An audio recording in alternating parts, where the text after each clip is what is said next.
So is the barber entitled to moksha?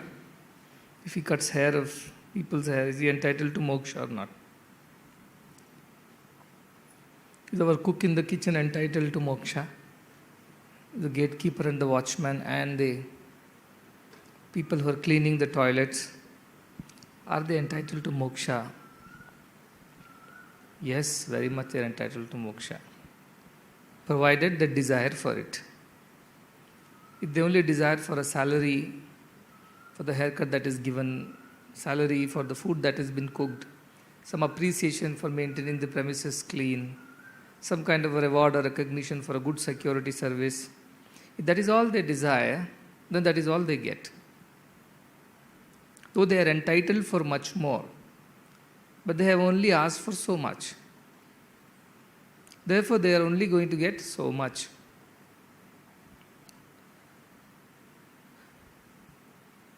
Kadavantora, Nirantera, Kavalanna, Ekkuva Radura. Whatever is the size of your pot, the vessel, the cup, that much water only can you take from the well or the ocean. Chinna Chelimilo Munchinaina, Sapta Sagarmulu Ninchilaina, whether you dip that cup into a small pond, or whether you take the cup to the great ocean, water will come not according to the size of the ocean or the lake. It will come according to the size of the cup. Is anybody entitled for moksha? Yes, everybody is entitled. Everybody is entitled to this divine bliss, to this freedom, to this state, exalted state of supreme peace, prashanti. Everybody is entitled to that. But only if they realize that they are entitled to this, and that is what they should come for. Go to a big great guru and go with a small cup. According to your size of the cup, you are going to receive the grace. Even if you are entitled for more, you cannot, because your cup is only so small. Your thinking is only so small. Your aspiration, your desire for the highest is so less. So according to that you get it. That is why Krishna said very well. Chaturvija bhajante mam. 4 kinds of people come to me. Ye jana, Sukrito Arjuna. They all have done some good deed. Otherwise they won't come to God at all. People say the biggest threat is religious conversions from one religion to the other. No, the biggest threat is conversion into an atheist. Use all the science and logic and say, this is the reason why God does not exist. What has happened to science and spirituality? The fight between the two, if you observe. I heard a term called God of gaps. God of gaps means whenever science cannot explain something, we put God in that gap and say that is why God is there, because science cannot explain. The moment science can explain, all right, we'll find another gap and put our God over there. That's how we keep shifting, and the gaps are becoming narrow and narrow because science is able to explain more and more and more. Therefore, this God of gaps thing is what is leading to atheism everywhere. I think people take great pride in saying, I'm spiritual but I'm not religious. What do they mean? They only know. It's a fashion statement. Most of the status updates are, I'm spiritual but not religious. Whatever they mean. But this problem of God of gaps is when people don't believe in God at all. So even if you believe in God and come begging for something as silly as a job and a salary or some relief from pain or suffering, even then some sukruta, you have done some good, otherwise you wouldn't have come this way. You would have found some other way. That is what is Bahunam Janmanamante. After many births of such wanderings, finally the boat comes to the shore and seeks God. For what sake? For many sakes. One, arti. I need a salary. I'm a poor man. I need some income. I need some financial security. I have loans to pay. I have debts. I have fees to pay for my children. I have rent to pay for my house. I have EMIs. List is long.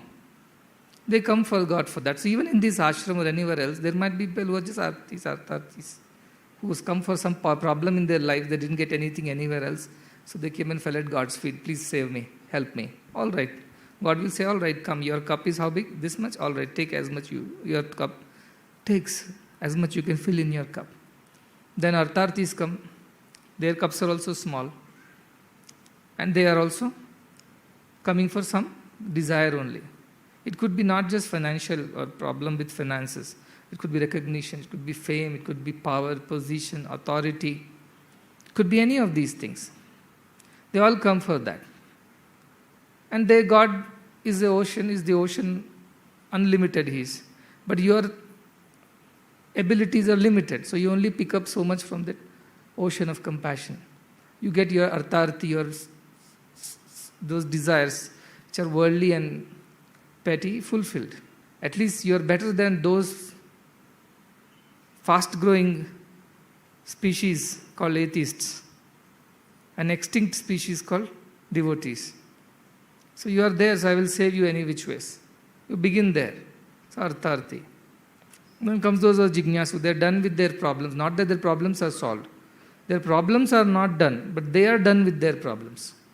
See, these problems will keep coming and going. There is no end to this. If I solve one, tomorrow another will appear.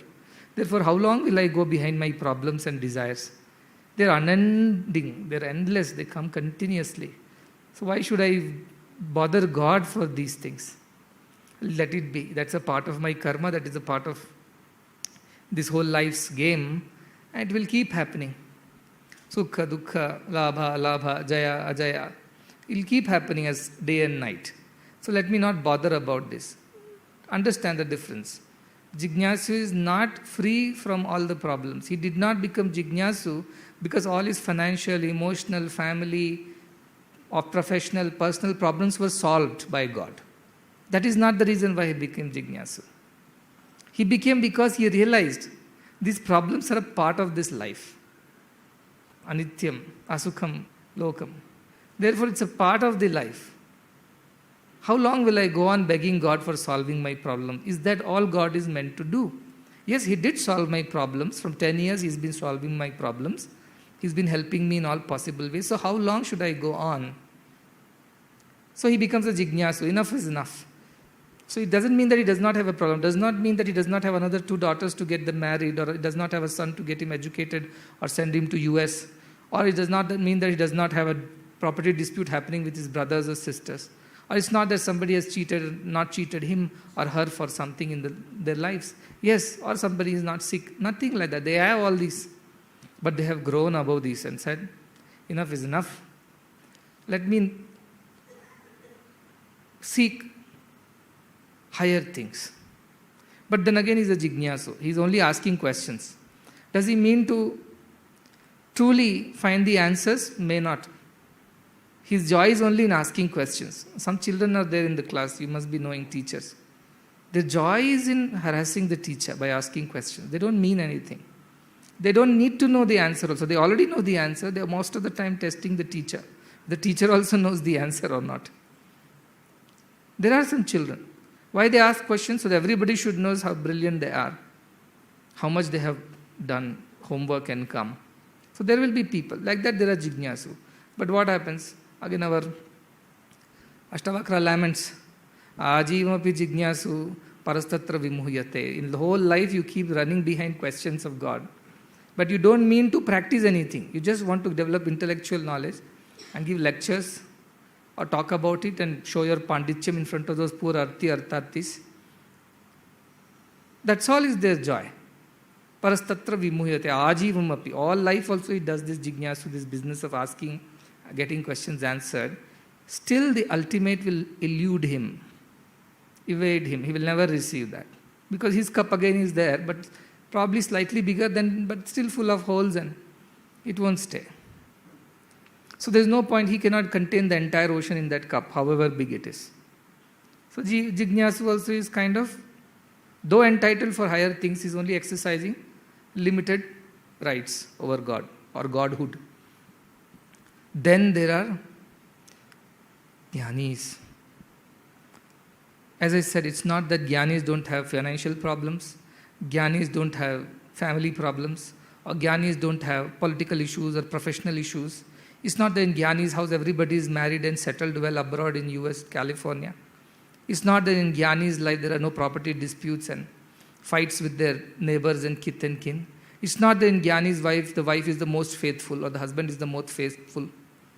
It's not that in Gyani's life he's not going to get a leg pain, a backache or a cancer for that matter. It's not even that Gyani does not get questions about the existence, about this, but he's not interested in any of these things. He says, yes, all these exist. Problems exist and they will exist. Even today, if I solve, tomorrow something will come. Name, recognition, fame, mind wants it, it exists. But I choose not to pay attention to it. And all kinds of questions also exist. The chicken and egg questions. Destiny came first, free will came first. Free will is more powerful, destiny is more powerful. Jignasu questions these are. Gyani is not bothered. When a snake is coming to bite you, are you going to sit and analyze, no, where did this snake is coming? Where is this coming from? How is it traveling? Oh, look at its motion. It's coming to bite you. But you are interested in which species is that, to which particular group it belongs. Are you going to sit and analyze all these snakes or are you going to run from there? So this kind of jignasu stupidity is there. Karma is there. Where did this karma come? If all are born from God, why am I worse than the other person? Or why the other person is better than me? Why that fellow is close to Swami? Why I am far from Swami? Why did I not do good deeds? Why they did the good deeds to reach Swami? It's all like analyzing that snake which is approaching you fast. Which species? What is this name? Zoological name? The scientific name? Go on and on. It will come bite you and you are dead. So Jnani will not waste time in these stupid questions. He doesn't care. Which breed, which species, where is that coming from? He's only very worried in saving himself. Forget where it's coming from. First run. Because all I know is it's a snake. It will come and bite me. All these discussions can happen later. But first I have to save my soul. Isn't it? That is the Jnani's way. They will not engage themselves in too many wasteful questions. Why, Swami, my karmas are like that? Why I got a wife like this? Why I got a husband like this? I have got a husband and wife like this. That's how it is. Now what can I do? I will continue to lead my life in such a way that I rise above all these dualities and remain in a state of equanimity. That is what I need to do now. What is the point in going on discussing what happened in the past and blaming yourself or blaming everybody else? Or even asking questions of this nature. Who came first? Who came second? If free will is more powerful than divine destiny, then why I did not choose the right things at the right time?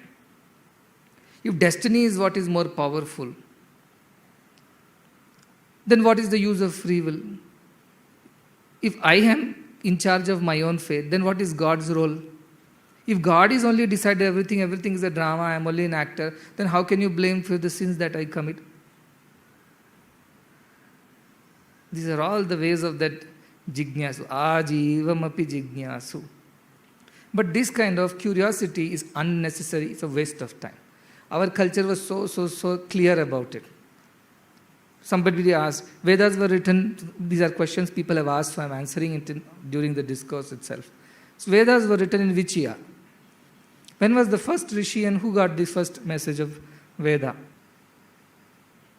So I said they were written, there are Parushayas, there is no beginning and end to the Vedas. When did it come? It came with the advent of man, when the first man opened his eyes and looked around. So when was the first man who had opened his eyes? When was he born? I told you, if you go by the yugas, they have been there for millions of years. Oh, so how long is each yuga? And if we are in this particular cycle, the Manvantara, when was the previous Manvantara? And who was the Brahma and the Manu for that? And why was he the Brahma and Manu? Why I was not? No end to this questioning. So please don't waste your time. You don't have to prove your pandityam to anybody. That somebody comes and says, most of these gurus are actually thriving on the jignasus, idle curiosity. They come and their only question is these kinds.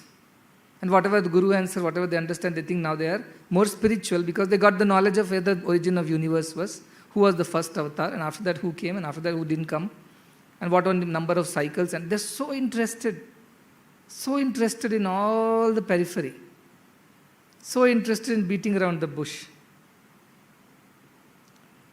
That is the way of the idle curiosity. That's of no use. If really only one curious question you should ask is, who am I? All other questions are waste. If you are a jignasu, you must ask a question. The question should be, who am I? All other questions should be discarded. Why this mind was created like this? Why God did not create it in a way that it is more controllable? Why God had to create it external going? Why it was not internal going? It is not going to solve any problem. It is not going to help our mind or ourselves at all on this path. So our scriptures did not sit and document which rishi came on which day and which time. Nobody cared. They were only interested in the knowledge. They were not interested in the facts and figures.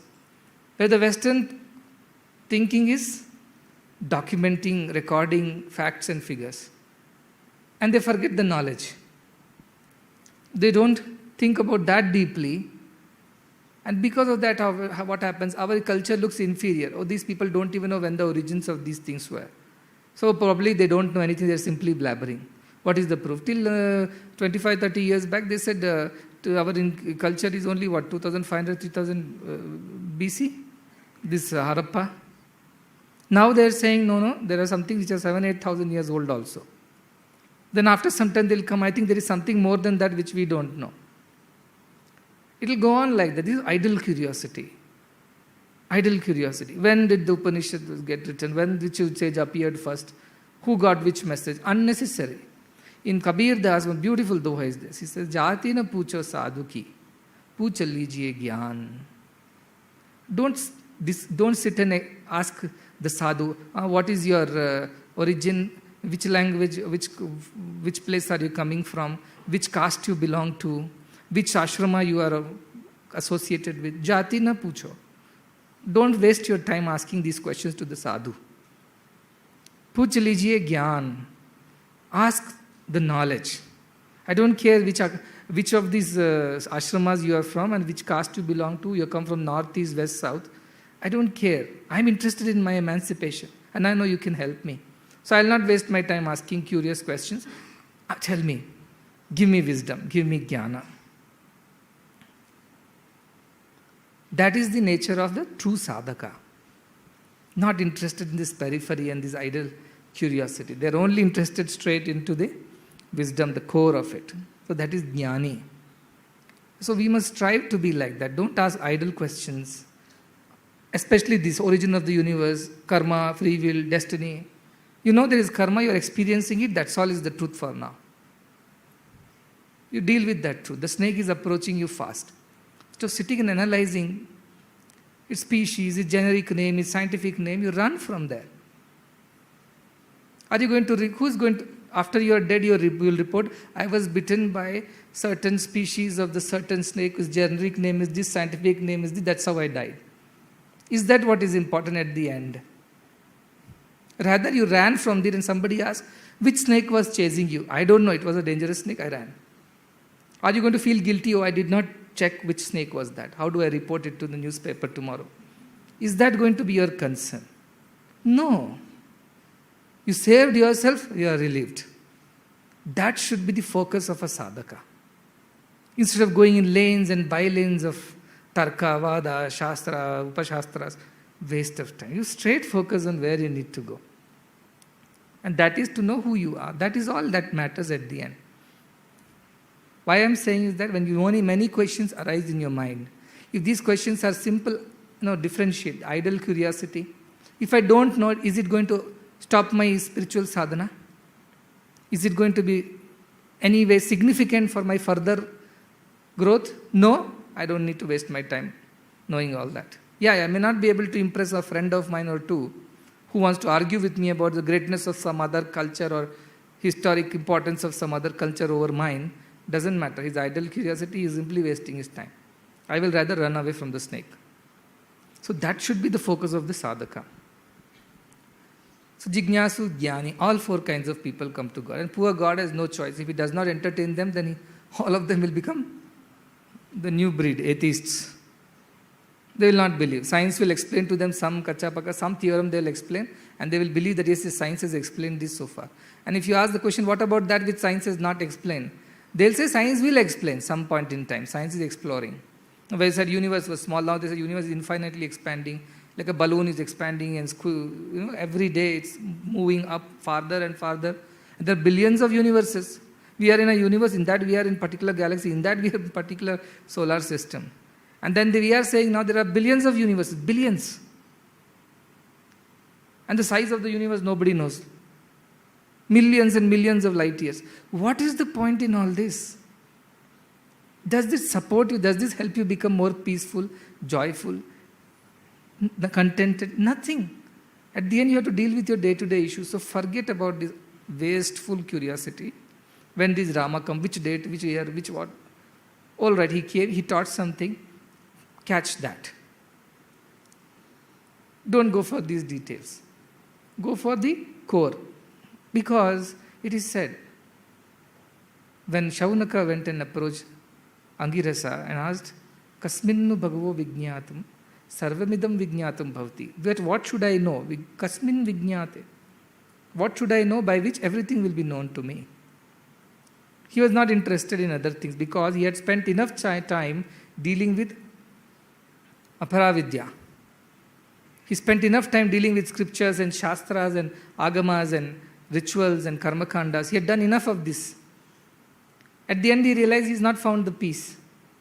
He has not understood anything. He has only stuffed his head with just too much of logic and details and facts and figures. But at the end he is not having any peace. Therefore he ran to Angirasa to ask him, tell me how do I know the truth? What should I know that I know everything? And then he told him there are two kinds of education. Dve vidya, two kind, paracha, aparacha. There is one which is of this world, that is vidya, what we are all this Vishaya Jnana, and there is the vidya which is spiritual. And all these, even he said, Ruga, Yajur, Sama, all these Vedas are lower education only. One may think, I know whole of Riga Veda and all the Upanishads contest, I know by rote. Still our Angirasa will say, well, good, but at the end of it, you have not known anything. Because all this is your aparavidya, avidya only. The paravidya, the real vidya, is about your own self, knowing which everything is known. Knowing the wood, all articles made of wood are known. Knowing the clay, all articles made of clay are known. Knowing the electricity, all the functioning of all the electrical equipments are known. That which is the source, which is the one which has made all these things. And therefore it is important. So keep your curiosity limited only to that which is helping you in your further spiritual growth. If it's only an exercise of the mind and collection of facts and collection of information and material, you're wasting your time. As such, you practice very little spirituality, those 15-20 minutes a day. In that also, if you spend most of the time thinking of these things, what a waste. Truth is that we were all born to practice spirituality, and all else should have been adjusted according to that. I must do my sadhana. And therefore, I must eat light breakfast because I'll feel sleepy. I must keep my body healthy, so I should do some exercise so that I'm healthy. I can sit longer for sadhana. I must not talk to too many people because those thoughts will come into my head and it will trouble me. Therefore, it will affect my sadhana. Or I must not go into certain places because going there is bad vibrations. When I come back, it will all be lodged somewhere in my being and that will all come out during my sadhana. So everything was focused on the sadhana alone for the sadhaka. For him, everything was supposed to be realization. And all else should have been fitting into this plan. If it is not fitting, give it up. But today what has happened? Earlier said, Dhano Moolam Idam Jagat has become today. Dharma Moolam Idam Jagat was earlier. What dharma? Atma dharma, swadharma. Today, Dhano Moolam. Everybody wants to adjust everything according to how much money they can make. Isn't it? No breakfast, run to the office. Why? Because I must reach early, get a client call and make some deal. So breakfast is thrown, skipped. People don't sleep in the night. Because they are working and working and working. Why? Because they need to make more money, get a promotion and get progress and become richer or whatever. Everything around them is revolving around money now. Whereas our ancient culture said everything should revolve around jnana.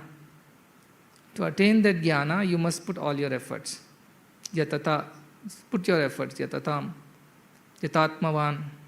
You must put all your efforts to attain that jnana. It means if you're eating too much of breakfast is coming in your way of your sadhana, don't eat breakfast then, however tasty it might be. If today's breakfast is masala dosa and I have the privilege of eating 3 of them, but I know after eating 3 dosa, Om is not going to come out of me. What's going to come out? You know what is going to come out. Therefore, I will not eat too much masala dosa. Yukta ahara viharasya. I will contain my habits of eating, visiting, karmasu, cheshta, everything. I will control all my desires, all my actions. I will limit them to the bare basic minimum. So that my sadhana, my abhyasa does not get affected by it. Have you seen a mother? There are some mothers, they have a small baby. Their whole life revolves around the baby. She wakes up, before the baby wakes up, she must cook the baby's food, keep it ready. Before the baby wakes up, she should be ready to feed. When the baby is going to school, after that only she will do all her other work. And before the baby comes back from the school, she's finished all her work to be ready to receive the baby again. Everything of that lady, that mother, revolves around the child. Husband also will not get his cup of tea if the child is there. She will say, you make your own tea because I am attending to the child. Is it or not? That is the kind of dedication one should have for one's own sadhana and abhyasa. That everything else can wait. This cannot. This is my decision on doing my sadhana, spend that much time. To me, you should have spent all your time on sadhana. But because it is not possible, we also have some other activities. Do that. But every time you find 2 minutes also, you should get back to sadhana. That's how one should prepare one's mind for sadhana. Not spend time thinking of unnecessary, unwanted things. Idle curiosity is not good. It's wasting your time and energy. It may leave you again intellectually on a high. I know more than others. But spiritually you are a low. You didn't learn anything. So don't waste your time analyzing the snake. Just run. That should be the attitude of a true spiritual sadhaka. We were all discussing something on Vairagya. Shankaracharya says so beautifully, Bhaja Govindam. Suramandir taru mula nivasaha. Whether he sleeps in a temple, Suramandira, God's temple, or Tarumula Nivas, or under a tree, Chaya Bhutala, his bed is the earth. Ajinam Vasa, his clothes are the bark of the trees. Means he has nothing basically bare. What happens to such a person who is so indifferent to all these things? Whether I sleep in a temple or I sleep under a tree, I sleep on the floor, I wear silk or I wear a tree's bark or the animal skin or whatever. What happens to that? Sarva parigraha bhoga tyagaha. The one who has given up all accumulation, amassment, parigraha. Yama says aparigraha. Don't accumulate things which are not necessary. Whether it's physical, material, financial, emotional, mental, intellectual, of any nature, don't accumulate and crowd your life unnecessary. Friendships, social media contacts.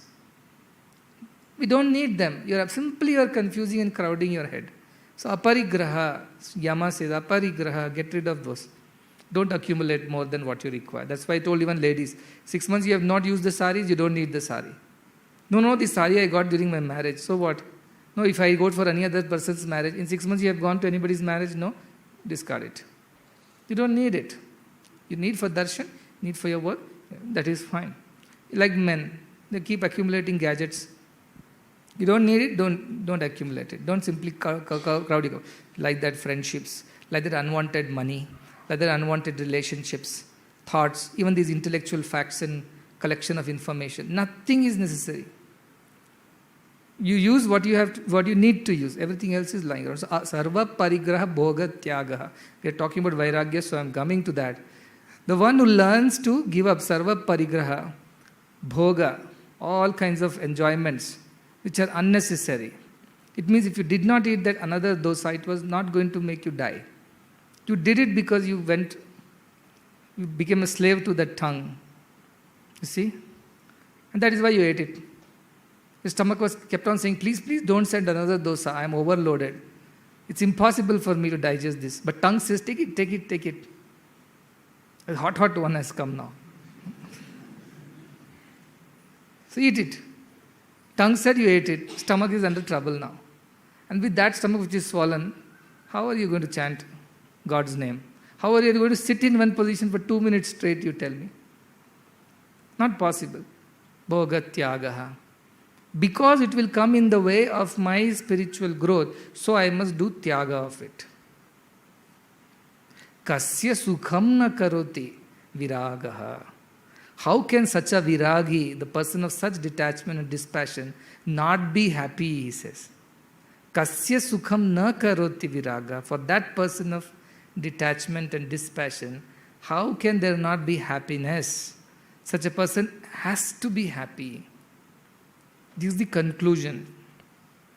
So when you struggle to now practice vairagya, and you are finding possible, you made a list, merits, demerits of all your thoughts, words, actions, objects, accumulations. Why should I keep it or why should I throw it? Why should I keep it? So you have 10 points in why should you keep it. You have 2 points in why should you throw it. Most of them. Because you are attached. Find a reason why it will be useful, why I need this, why I have to have this. It's important for me. You will keep writing. Isn't it? Then what you realize at the end, your mind is playing, it's filling up why you should have it.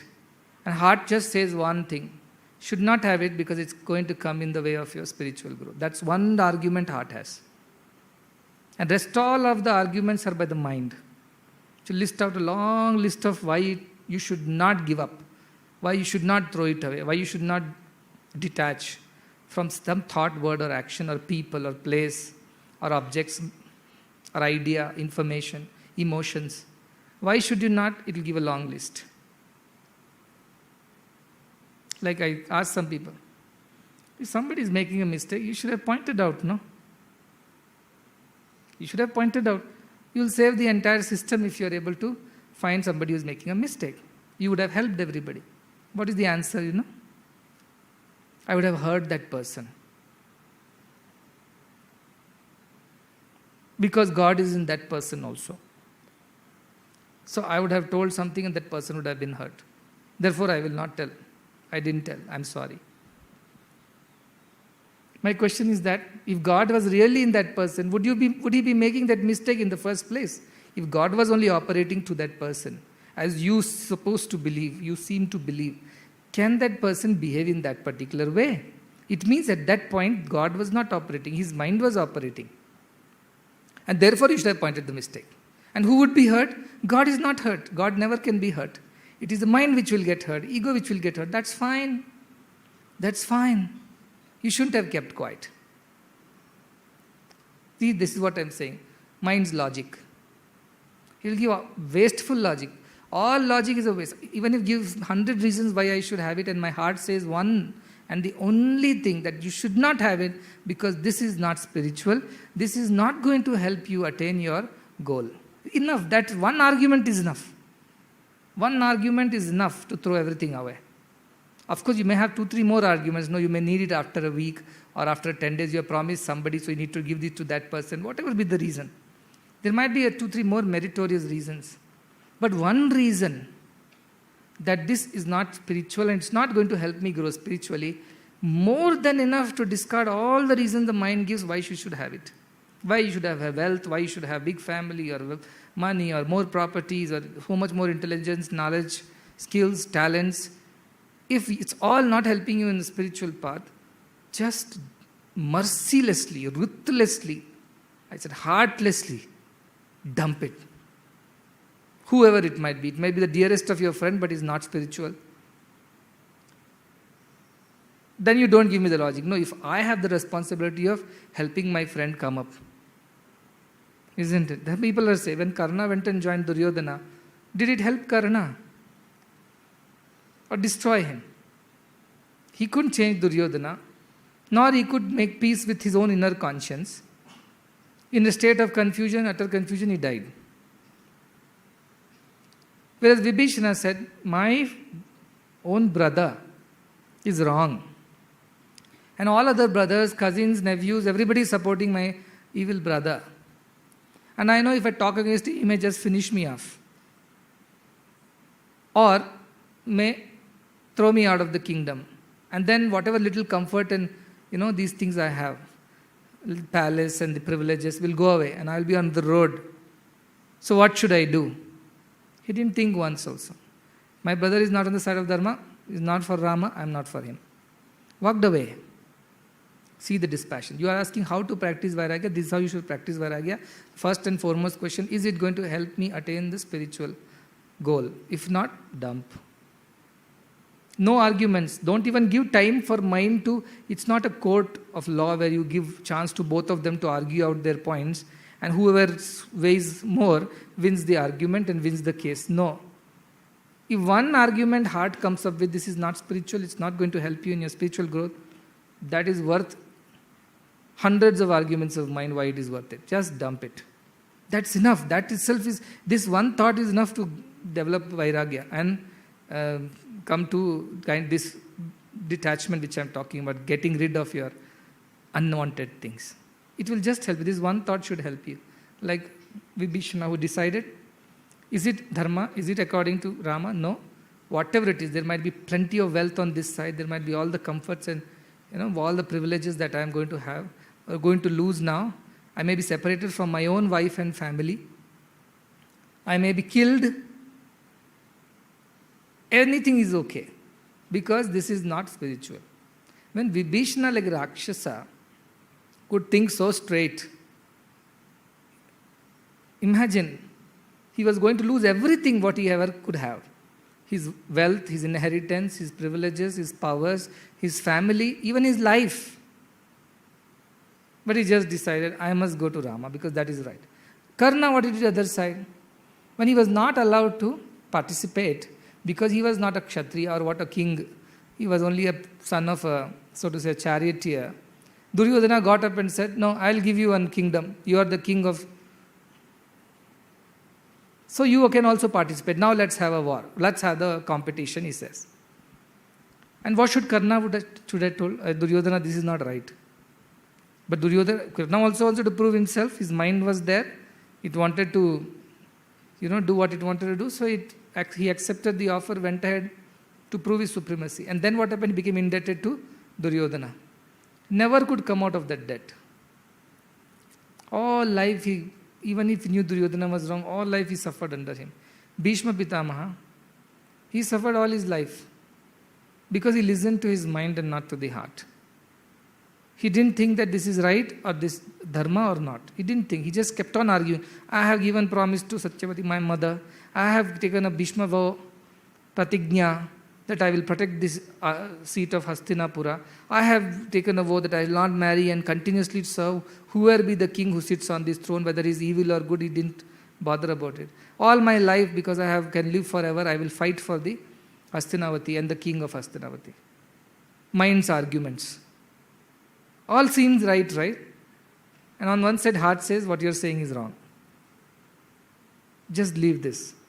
I know you made a promise, but it is evil, it is adharma. So this promise can be broken.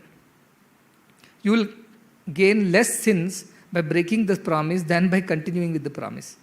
So you leave that, but he didn't do. He knew Krishna is God. He knew Pandavas were right. He also raised the Pandavas, right? He knew everything that Dhritarashtra is, usurped the throne in the absence of Pandu. And he doesn't deserve it, nor his son Duryodhana deserves it. He knew everything. But what is the use? At the end, he decided in the favor of his mind and gave up the voice of his heart.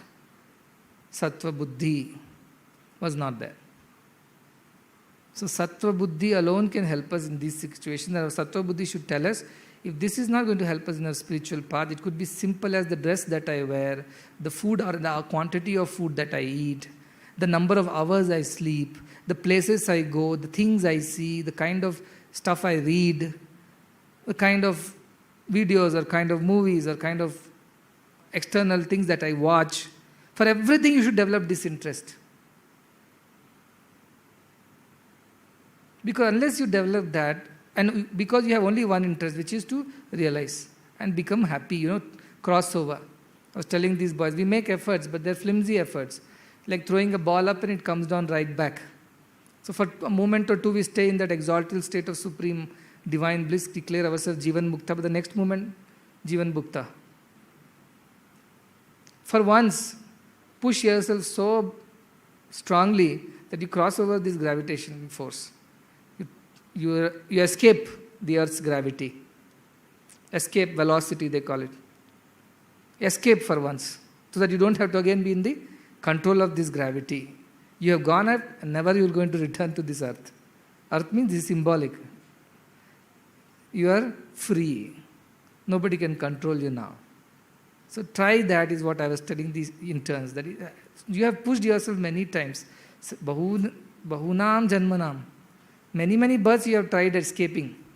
But your efforts were very limited. And you just went up for some time and fell right back. From the mother's lap into the mother's womb. That's all happened all this time. For once you put enough effort.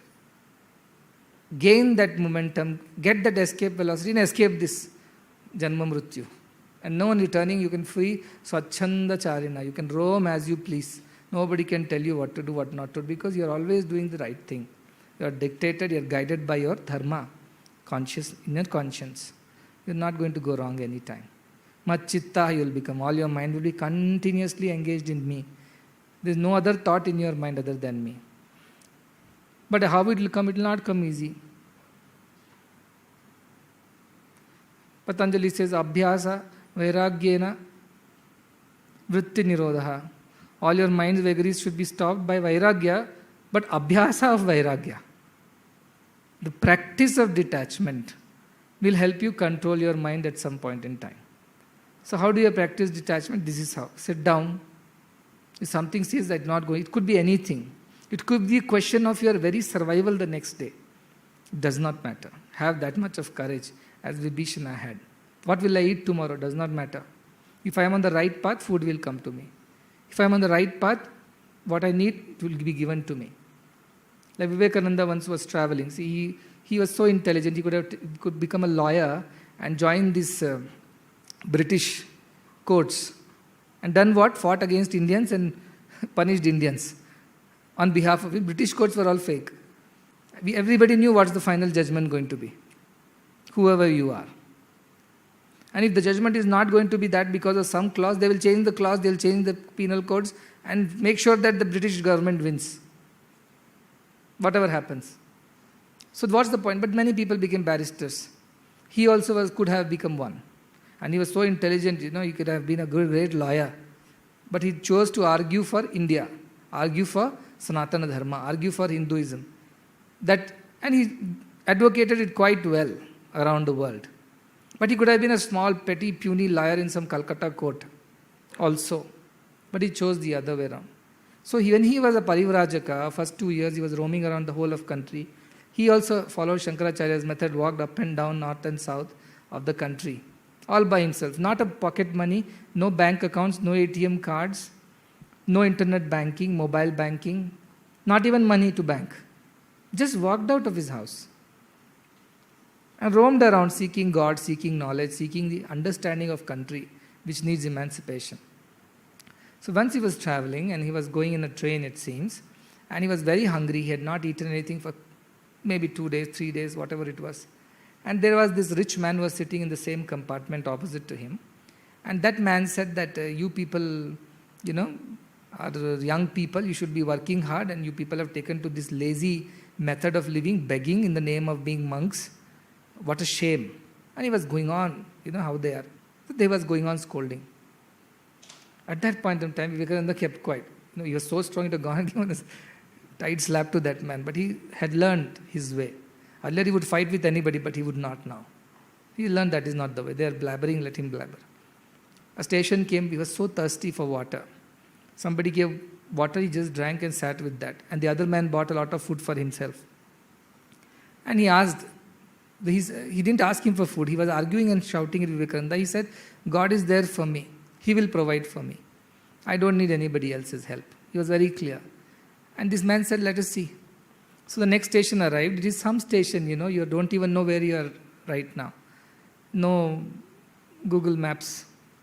He just gave that. He got down at the station just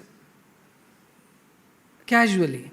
And this man also, the rich man also got down in the same station. And then what happened? He saw one man with a mat tugged to in his arms and a basket of food. He's searching somebody. The moment he sees Vivekananda, he comes running straight. Because Vivekananda is sitting under a tree, closing his eyes, hungry but cannot help. And this man comes and says, are you Swamiji, I am so and so, I run a sweet meat shop, and afternoon I went to take a nap. And that time Balaji, my God, appeared in my dream and told, go to the railway station, there is one sannyasi who is hungry, feed him well. And so he came running, searching for the sannyasi in the station. He found Vivekananda, spread the mat on the floor, made him sit, washed his hands, feet, and opened a whole lot of food. You can imagine it's from a sweet shop fellow. All the favorite things, it came and spread in front of him. And this rich man, the merchant who was traveling, got a shock. So clear. Vivekananda is so clear. And therefore he deserves all the adoration. That's why he deserves God. Because he didn't come with a small cup, salary, wife, money, children, car, flat, bank account, stocks, bonds, FDs, pensions, insurances. He didn't come with these cups. He came to drink the whole ocean. He came to become the ocean. And he became, because God took care of that. So that is Vairagya. When you know that it's not going to help you in your spiritual path, just throw it. And I'm so boldly declaring, Krishna declares, Sarva dharman parityajya mam ekam sharanam vraja. Leave everything to all dharma that you think. Somebody wrote to me, Swami, look at intelligent question. Yama appears in front of me, says, I give you a boon, but there are 3 choices I have. 1, I can do something, I can become Chiranjeevi or something. 2, it's like all those temptations of Nachiketa he offers me. First boon is that. Second boon is that my mother is on deathbed, he can give life to my mother. Third boon is he will tell me the Brahman so that I can be liberated. Now which one should I choose, Swami, he asked. The Mother's Day influence. 1, all wealth I'll give you, which is for himself, which this boy said I will not accept because I have a bigger problem at hand. That is, my mother is on her deathbed. And the next thing I have is Brahman. To know Brahman and be liberated. Now which one should I take, he asked. And then he himself said, if I was there, Swami, I would have chosen my mother should live because that is my dharma. Am I right? It's a sincere question, honest question, I appreciate it. But then yesterday I told you the hierarchy of mothers. Did I or not? Tyajet purusham kulusyartham gramasyartham kulam tyajet gramam janapadasyarte atmatya prithivim tyajet. For the sake of family, give up yourself, individual. For the sake of village, give up the family. For the sake of nation or world, give up your village or whatever community you belong to. And for the sake of God, you can give up everything. So while at the face of it, for the jignasus and the intellectuals and all the feminists and advocates of motherhood will think how bad this boy is. But to God, Because to ultimate whom he is loyal to, he'll tell, yes, you give me Brahman. Because that is the reason why my mother even gave birth to me, that I should realize myself. She didn't give birth to me that she can live forever. She gave birth to me because I should be able to grow and realize Brahman. It's a different story that his or her mother might not have thought that way. But that is the ultimate goal. And jatasya hi dhruvam mrityum, dhruvam janma mritasya cha. Tasmad apariharyarthe natum shochitum arhasi. Those who are born, they are going to die. If the death has come, nobody can stop it. And those who are dead, they will be born again if they have not redeemed themselves. So why you unnecessarily cry, O Arjuna, over something which cannot be resolved? Why do you cry? It may sound like horrible. All the mothers will think this is what Swami is teaching all the students. But then he said, Kulam pavitram janani krutartham. A person who attains Brahmagyana, becomes a Brahman, one with Brahman, his mother is redeemed. If he becomes a Brahmagyani, his mother has already been given pavitram, kulam only pavitram. Forget mother, father, uncle, aunt, cousin, neighbors. Everybody has become pavitra for him. He has redeemed all of them in the process of redeeming himself. In the process of Atmana Mokshatam, he has done the Jagatitaya. And his mother also will be redeemed. Death is only temporary, isn't it? This birth, she was your mother. Next birth, or the previous birth. So as a son, what is your highest dharma? To redeem your mother of deaths and births. Is that not the highest dharma of a child? And when yesterday only it told, Kulam pavitram janani krutartha, mother will be redeemed. She will be remembered forever for being the mother of a Brahmagyani. So this death is temporary. Anyway, if not 10 years later, it will anyway come. She's not going to live forever. It will anyway come. So the son should be discriminating. This is Vairagya. Now mind will give you 110 arguments. She bore you for 9 months. She struggled to feed you, clean you, take care of you, looked after so much. All life she has done. Now she is on the deathbed. As a son, is this what you should be doing? What kind of son are you? What kind of dharma is this? Where is your putra dharma, matra, whatever? He'll give a long list. But heart will tell one thing. Ultimate purpose of all life is to realize the self. And if I do that, my mother also will be redeemed. That I was born from her womb and I attained the highest, which is what she should have desired for me in the first place. And the moment you redeem, you can redeem everybody around you. Your mother will be naturally redeemed. Your whole kulam will be redeemed. When Hemleka landed up in that kingdom, what happened? She redeemed everybody in the process. So, this is Vairagya. This, even a very touchy and very tricky question like this should be again weighed in the light of Adhyatma's highest good and decide. So you will think, this boy is so selfish, he is only looking for his Brahmagyana. Many people give this argument at home. How can you be so selfish? You are leaving your mother, father struggling in their village and you want to go and serve society, you want to realize God. How horrible, how ugly, how selfish, what kind of spirituality is, they will say all these things. Vivekananda's mother also was like that. He had 2 sisters, both were in trouble. His younger brother did not have money to pay fees for his college education. Their house was taken over because of the debts that they had. And he recollects that in one of these places, he would cover himself with a blanket, but there were so many holes that his feet will keep coming out of one hole or the other whole night. That poverty, Vivekananda. Yet he decided to take to the spiritual path. The other option was, he's an intelligent fellow, can be a great barrister, advocate. British will take him in no time. And he can make a good earning, bed back the bungalow, put mother back into the palace, take care of everything at his home, and let the world go to hell. Let spirituality go to hell. Why should I bother? Neither he will redeem himself nor redeem anybody else. He could have also settled down with 4-member, 5-member family, in the course of time married and had 4 more children. He could have done that, right? So what did he choose? Is he wrong in choosing that? If he is not wrong in choosing that, how can this boy be wrong in choosing Atman over Deha Mata?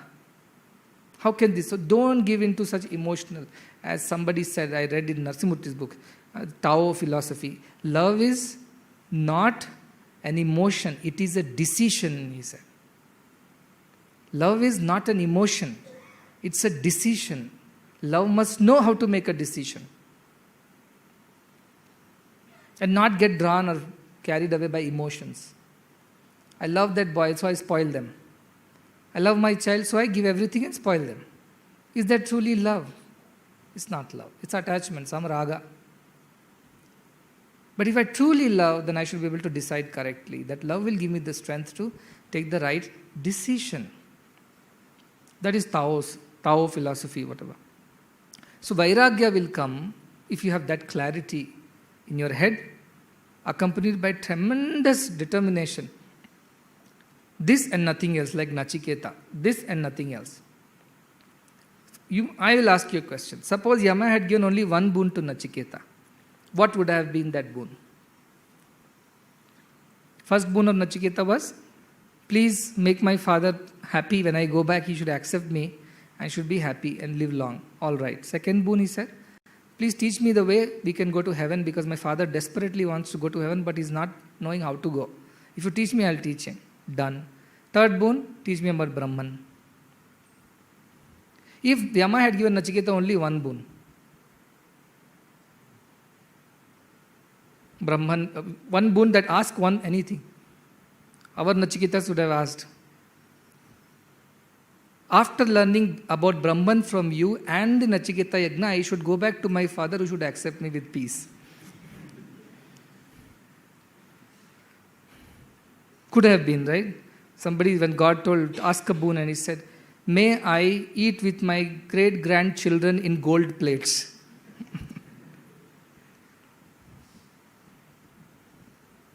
Would Nachiketa have done that? My question is, may after I attain Brahman and the way to heaven, go back to my father and live happily with him. That Vara won't work. So if he had asked, I am sure Nachiketa would ask, okay, teach me Brahman.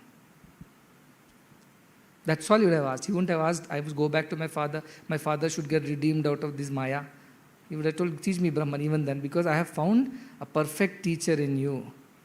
And I cannot miss this opportunity. Only you can teach me. You alone can teach me. Therefore, you teach me, I don't care about other things. Because all these, I've had hundreds of fathers, hundreds of mothers, as Gopikas told Krishna. And Krishna pretended to be angry with the Gopika who came late. Sometimes children come late and I pretend to be angry. Why are you late? What are you doing? Like that, Krishna. So Krishna went overboard and said, go back to your own husband. Why have you come to me now? So late. I've been waiting for you. Go back to your husband. She said, which husband should I go back to? In every birth I have had a new husband. Every birth I had a new father or a mother. In every birth, everybody was different for me. The only person who was the same in every birth of mine is you. So which husband, which father, which wife, which brother, which sister? Whom are you asking me to go back to? I only know you. You are the one who are there with me birth after birth after birth. That Daiva Mata was alone looking after us birth after birth after birth. All Matas did not help us. So whose lap should I go back to? This is what the Gopika asked Krishna. Which husband should I go back to? That clarity, that absolute precision is demanded of a sadhaka. And if you do that, what will happen to your actual wife of this birth, actual children of this birth, and the father of this birth, and the mother of, what will happen to them? They all will be taken care of. Why? Sarvadharvan parityajya mamekam sharanam raja. Aham tvam sarva papebhyo mokshayishyami mashucha. I will take care of everything. Ananyas chintayanto ma yejana paryupasute tesham nityabhi yuktanam yogakshemam vahamyam. You worry about me, think about me, and I will worry about you. And everything that you need to worry about, I will worry about it. Simple one sentence. Somebody wrote, Swami, I have realized your small Telugu poems contain the essence of all the Vedantas. After reading Vedantas, he is realizing this. Till now nobody realized that in Swami's simple little sentences, Sarva Vedanta Siddhanta was there. Nobody realized that. Now they're realizing because I'm talking Vedanta, quoting scriptures. Now they're feeling, Swami knows a lot. Till I was not telling these things, small Telugu poems, these are all his personal creations. Now everybody knows. One word, you do my work, I will do your work. It's equivalent to Ananyas Chintayantu Ma. Sarvadharman Parityajya. Is it or not? Is it not Abhayam Sarva Bhutebhyo? Is it not essence of all this which Krishna Rama have told in one simple English sentence? You do my work, I will do your work. Is it not the essence of... Do you have faith in this sentence is my question. Do you really have faith in this sentence? We quote it, misquote it. Do we really have faith in this sentence that yes, of course, even if I have to give up everything and have to follow Swami, I know Swami will look after everybody. And why I will tell you that. See, this body is mother, father, brother, sister, whatever needs to be there as a part of the Purva Janma Prarabdha karmas are there. So this body and all the people associated with this body, they will travel to Kanyakumari. And there was a beautiful temple of Vivekananda Memorial Rock, where he meditated for 3 days, I believe, before going to or after coming back from America or something. As I said, I'm never interested in details, I'm interested in the core.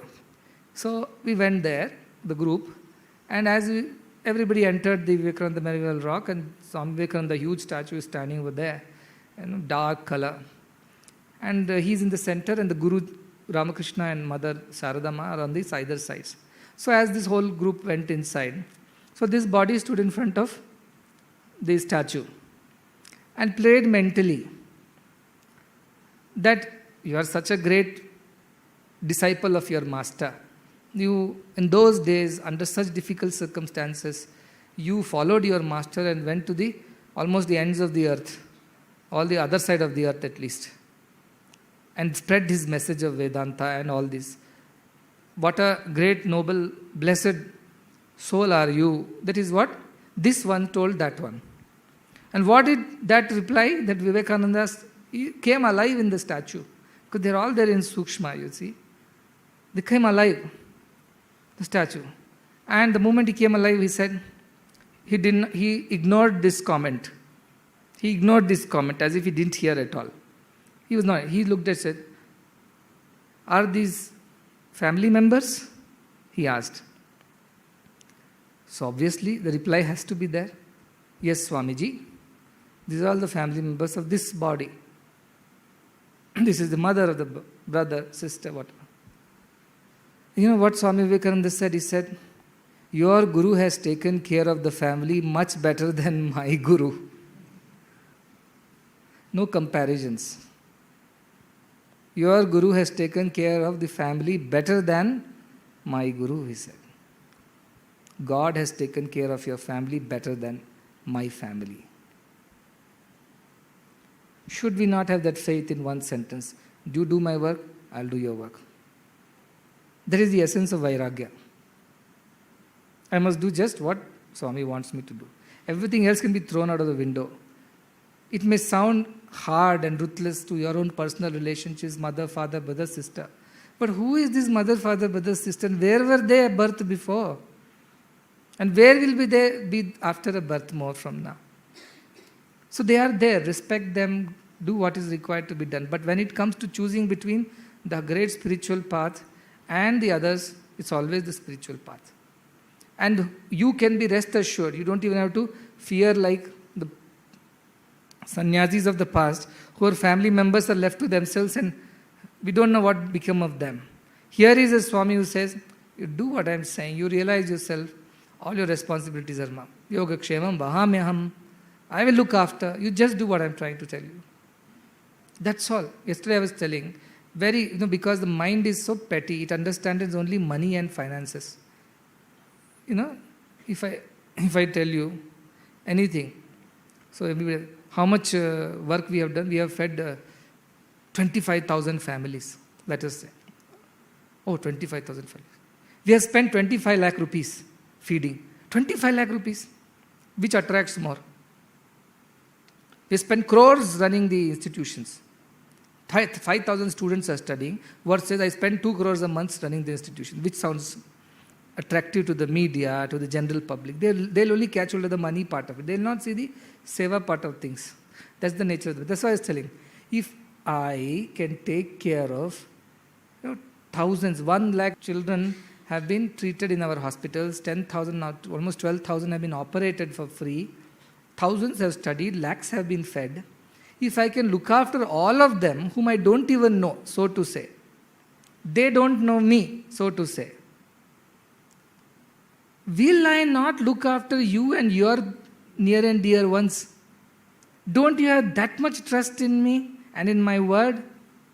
Forget everything. Even economically, financially, will I not be capable of looking after you and your family? Tell me once. If I can look after 10,000 children's operation and thousands to study and lakhs to be fed, and any other disaster anywhere comes up, look after. Will I not look after you and your 4-member family? If you have faith and trust in me, will I not do that? Then why do you worry so much? Why are you not taking to this path, spiritual path? Why do you have to take the responsibility and burden of feeding your own husband, wife, children, mother, father? Why? Why you are sitting in a train putting that luggage on your head and suffering? Why? This is what makes me feel bad for all of you. Why? Why are you a beggar with a treasure buried in your backyard? Why? Why is all I'm asking. And I'm telling, dig it up, wealth is there. You're like, oh, it's too much of work to dig. I'll beg rather. This is what you're telling, isn't it? Dig 10 feet, you'll find a treasure pot full of gold. 10 feet, who will dig? I have to sleep, I have to eat, I have to entertain myself, I have to watch a movie, I have to read this book, I have to go and meet my friends, I have to go look after this, look after that. I have also office works, trust works. Where is the time to dig that 10 feet and pull the pot out? It's okay, I'll beg every day for the next 100 years and lifetimes to come. That is, I'm okay with that. Because I have all the other things to do other than time to dig the treasure out. That's all you're saying to me.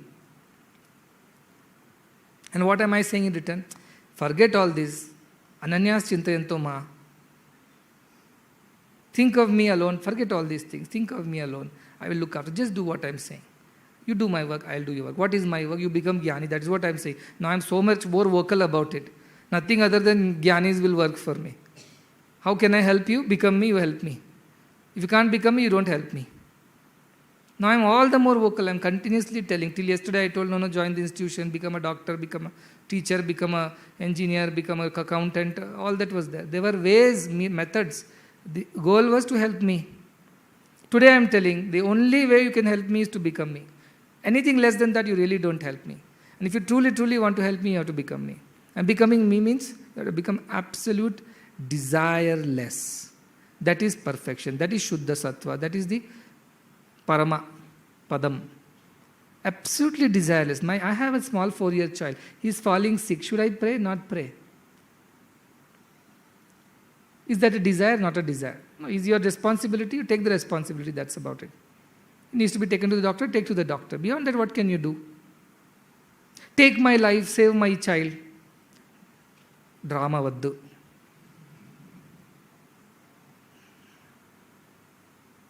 One man went to a sadhu, his Guruji. He said, Guruji was teaching him like this, like me, going on blabbering, sannyasa, adhyatma, spirituality. He said, Swamiji, you have no wife, no children. You don't know the joy of wife and children and the pleasures of samsara. How much love you receive, how much they love you, you know. You are wandering alone. You have no idea, dry life. He gave lecture to this sannyasi back. This sannyasi said, okay, let me teach him what it is. He said, I'll give you a small medicine, a herb. You drink that tonight. Tomorrow morning you won't wake up. Your breath will stop, your heartbeat will stop, your body will turn cold, but you won't die. You'll be alive. Okay? And watch what happens. You'll be aware of what's going on. So he gave him that little herb because just to challenge. He said, I will prove to you that my people love me so much, they'll do anything for me, and you sannyasi, you don't know anything about all these things. You have a dry, useless, neerus life. There's no joy in your life. All right, take this herb. He ate that herb for the experimenting because he was so confident, you see. He slept. Next morning, didn't wake up. After some time, mother realized, wife realized, children realized, and all the lamenting and crying started. He's dead, he's dead, he's dead. So sannyasi had assured, I will come at the right time and wake you up by giving you an antidote for that. So he was assured of that. He was lying there. So sannyasi entered after some time. He said, what happened? I heard so much of sound and noise here. Oh, my husband has passed away in good age. He has passed away. He's not even 50, 40, whatever. Oh, my son has passed away. What is this mother? I should not, what a plight of a mother who has to see her own son's death. I should have died before my son. All kinds of lamenting. So this Guruji said, okay, you are all so upset with his death. I have a solution. If anyone gives their life, I will exchange it for his life. If anybody says, I'll die and let him come up, it'll be fine. So everybody's looking at each other's face. Wife is looking at mother-in-law's face. Better this lady dies, I'll be done with her. Mother is looking, oh my God, this lady, better this daughter-in-law dies, I'll be at least living peacefully. Nobody is saying anything. Brother, cousin, all friends. Somebody said, so wives thought, I may get caught, So she said, I would have died for sure. But there are small children. They need mother's love more than father's love, you see. I have to look after them. So there is no way I can die. I would have very much wanted to die, you see. But I'm helpless. But this old lady, she's been around too long. Maybe just now she lamented, I should have died before my son died. What a fate of a mother to see her child die in front of her eyes. So probably she can be exchanged for this man. This man is listening. Then mother, he's wanting to know what my mother would say. For whose sake I would be ready to die, If Yama comes in and tell. Then this old lady says, I would have died at this moment. I have no attachment to anything, no desires whatsoever. But my son had promised that he will take me to Tirtha Yatra. And if I don't go to Tirtha Yatra and die, even if he is alive, would he be at peace? He will curse himself that I could not take my mother to Tirtha Yatra. I should spare him all the sorrow and misery and guilt that will come. So I should not die. Because I must finish the Tirtha Yatra which my son had promised to me. Therefore I should not die. Both mother-in-law and daughter looking at each other's face. Oh, you are cunning, I am double cunning, you see.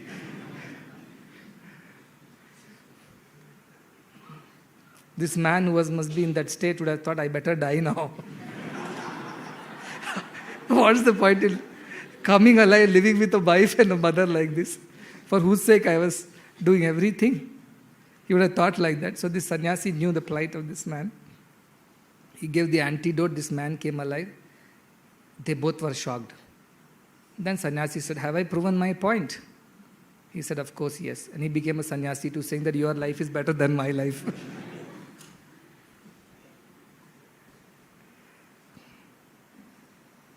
Ask this question to yourself. How many of your people will die for you? How many of your people will die for you if it comes to that? Ask this question to yourself. You will know the answer. Nobody will die for anybody else's sake. Nobody. Don't go by cinemas and those illusory stories and movies. Truth is this. For everybody, their life is dear. And they'll find some reason or the other why they should be alive and not others. They'll find a reason. Unless Hemlekha had shaken Hemchuda out of his reverie or dream-like living, this is life and this is enjoyment, Hemchuda would have never taken to the path of spirituality. So for me, it is for me to shake you all out of this slumber. Don't give these emotional excuses, oh, this is mother, that is father, they did this for me, I did for them. I have responsibility, I have son, first I am this, second I am that. In front of Atman, all are same. Who is mother, who is father, who is brother, who is sister. Ko mitrani, ko dhanani, ka cha vishad dasvaha. Kva shastram, kva cha vijnanam, yada me galita spruha. What is friend? What is money? What are all the enjoyments of the senses? What is shastra? What is jnana? For the one whose desires have melted away, galita spruha, all his spruha, desires, aspirations have melted away. What is there for such a person in this world? That clarity you should get. That clarity you should get. And if you think you are committing a sin by not doing your so-called son's duty, sister's duty, husband's duty, wife's duty, brother's duty, all that stuff, then remember that last sloka of our Krishna. Sarva dharman parityajya. You are a dharma of a son, I know. You have a dharma as a husband, I know. You have dharma as a wife, I know. You have a dharma as a whoever you are, I know. But sarva dharman parityajya. You can give up all dharmas. I will not consider you as a sinner. Because for whose sake are you giving up? Not because your wife is a headache, so you want to give up wife and say, I'm a sannyasi, which wife, which husband, divorce. No. You are giving that up for whose sake? For my sake. In the sense, for the sake of the Atman. For the sake of knowing your true self, when everything else becomes an obstacle in your path, you are willing to give that up. That clarity, if you develop, that is Vairagya.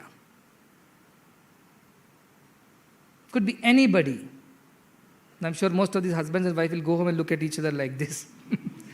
Will you die for me? They're right, no? All these movie influence is there. जी नहीं सकता, मर नहीं सकता, खा नहीं सकता, सो नहीं सकता. तेरे बिना. First, after marriage, जी नहीं सकता, खा नहीं सकता, सो नहीं सकता, पी नहीं सकता, तेरे साथ. With you I can't live, I can't sleep, I can't eat. Before marriage, without you I cannot be like this. After marriage, with you I can't be like this. That is the plight of the mind. It will tempt you, it will trick you, it will seduce you into things of the world. You won't even realize it. So sweetly, so cleverly the mind does it. And almost prove it to you. As a son, husband, wife, brother, sister, this is what is right. This is what is dharma. So do this. Forget listening to that Baba and Baba's blabber. Just do this. Your parents will call, your husband will call, your wives will call and tell, hey, what are you talking? This is what it is. I am working for you. You know, when ugly, what is them? Valmiki was killing people. He went to his wife. Narada told, this is what Narada told. The Valmiki was very happy with his wife, that Ratnakara dacoit, and his children. He was raising them well. He was proud. I am a good husband. I look after my children well. I give her new jewelry after killing people on the highway. I entertain with her with new things, food, all comforts in the forest.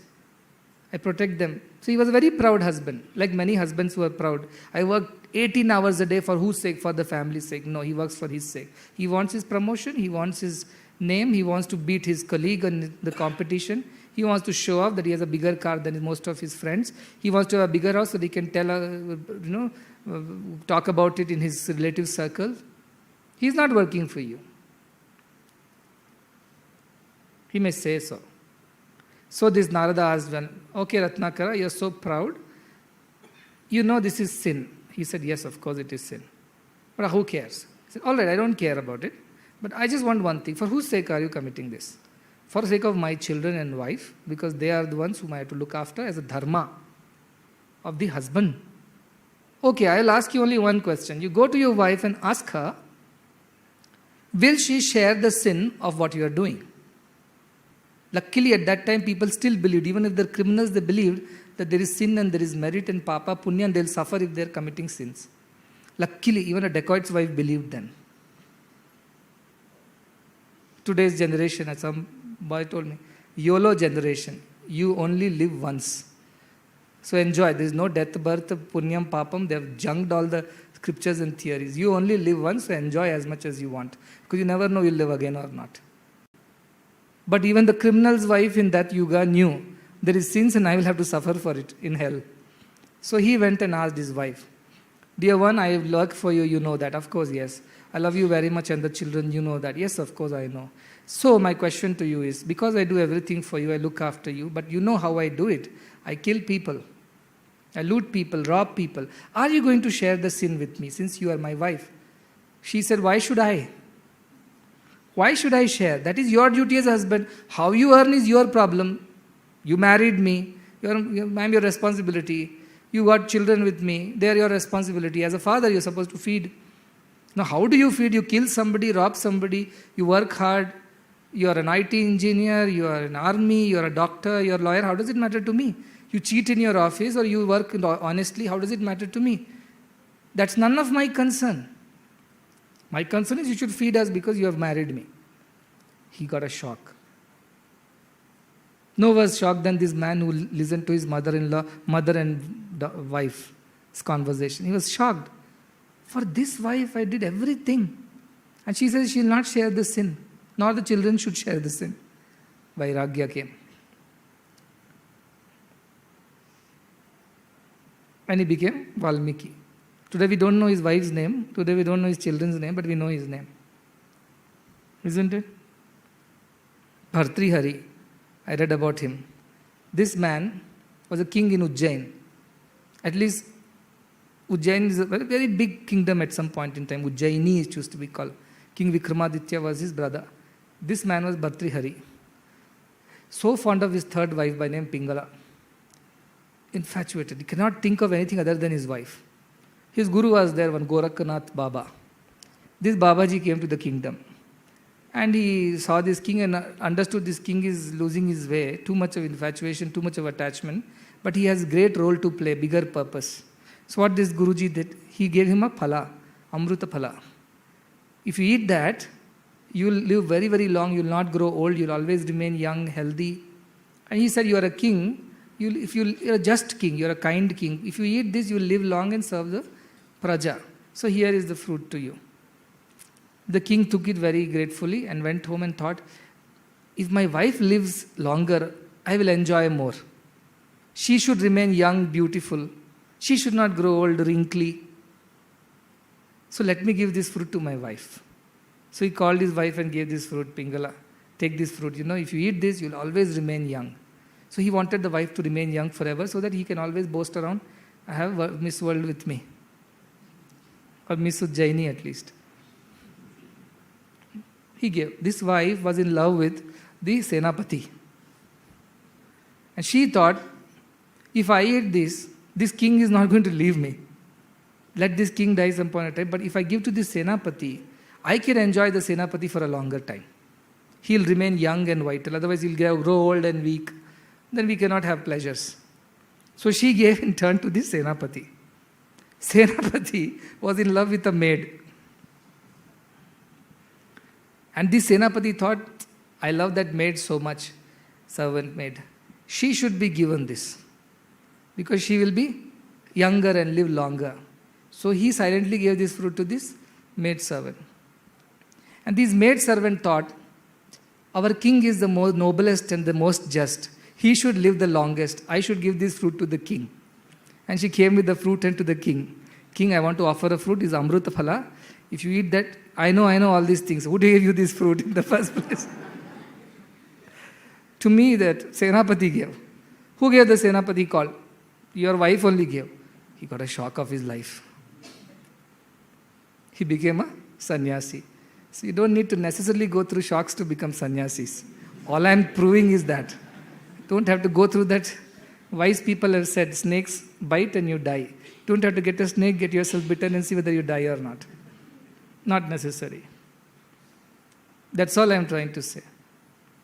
Even Rama and Sita could not live in peace. Iha samsare, bahudustare, kripaya pare, pahi murare. The samsara is full of misery. And all those people who put a brave face and say, oh, our marriage is a success and our children are so, ask them how hollow their words are. Their success because they could not divorce themselves, that's all it is. There were plenty of moments when they could have divorced each other, if there was an opportunity. But because of our traditions, culture, the social pressure, the family pressures, the children's pressure is so high that they just somehow drag on and on and on. But that does not mean their marriages were successful.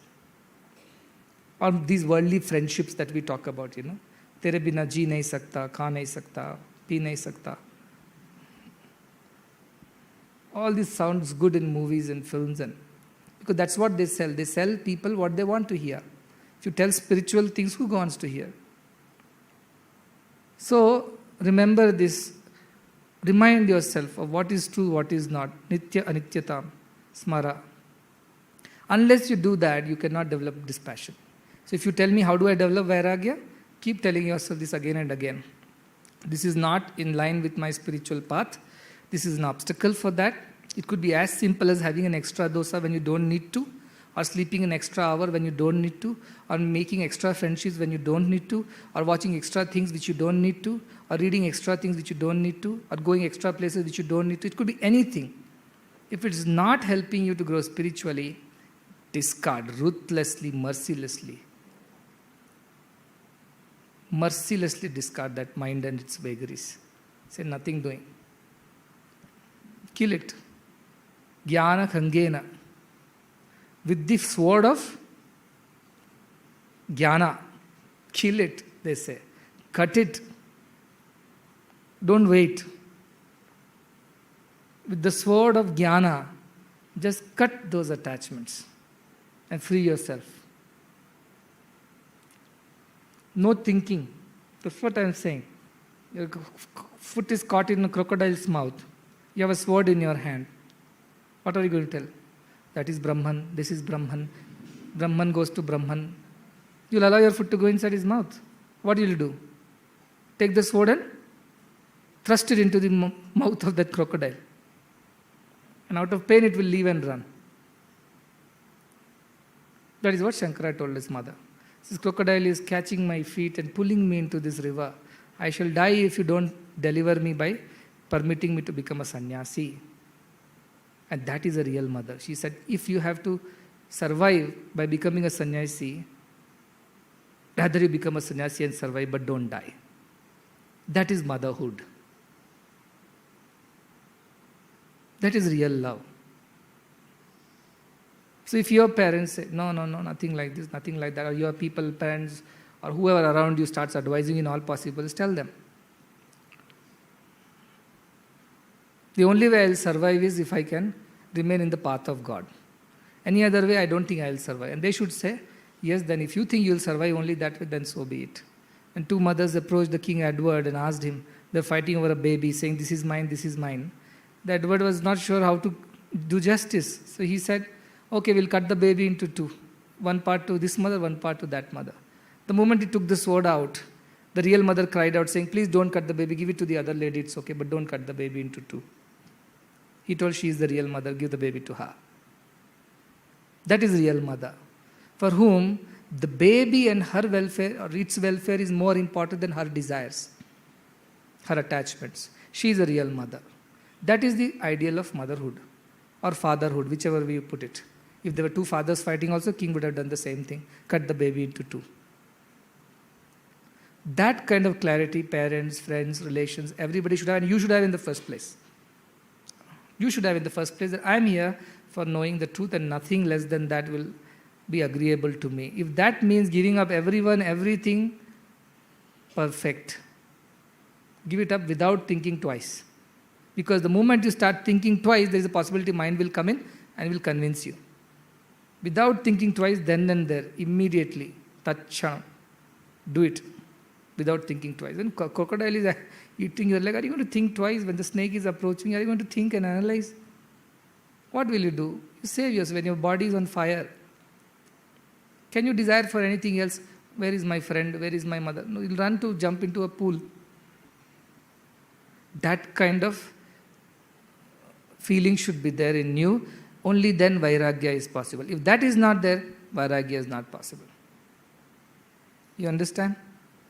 I'll talk more about this, but you should go do mananam about what I said. Mano buddhya hankara chitta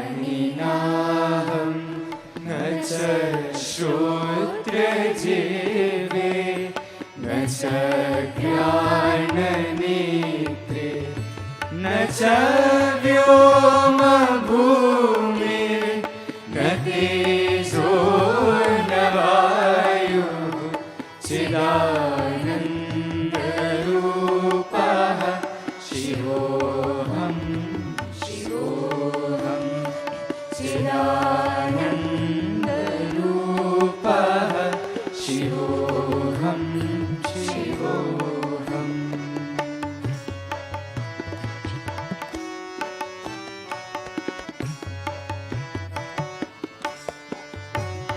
न च प्राणसंज्ञो न वै पञ्चवायुः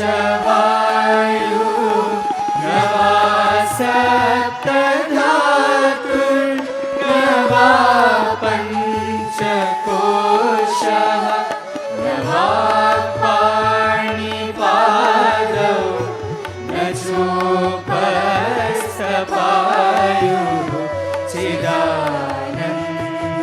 चिदानन्दरूपः शिवोऽहं शिवोऽहं चिदानन्दरूपः शिवोऽहं शिवोऽहम्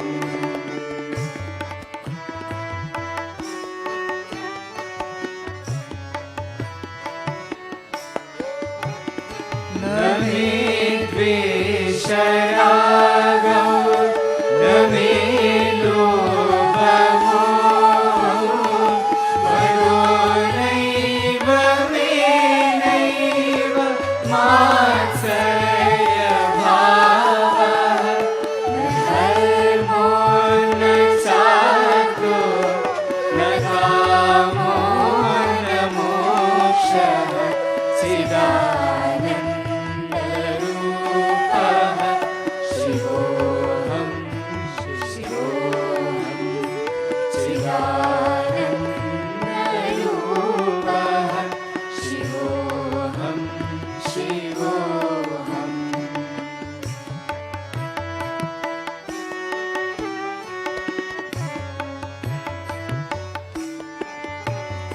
न पुण्यं न पापं न सौख्यं न दुःखं न मन्त्रो न तीर्थं न वेदा न यज्ञः अहं भोजनं नैव भोज्यं न भोक्तः चिदानन्दरूपः शिवोऽहं शिवोऽहं चिदानन्दरूपः शिवोऽहं शिवोऽहम्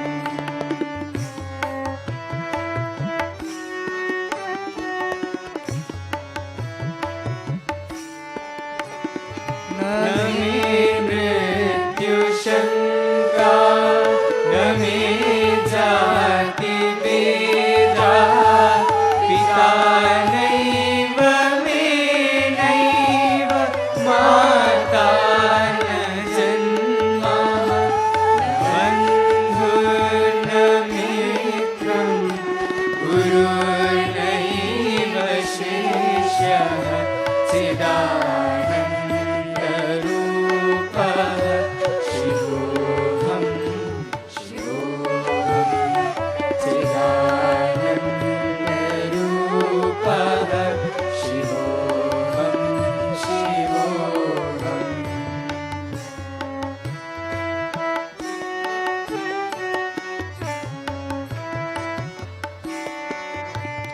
अहं निर्विकल्पो निरामयः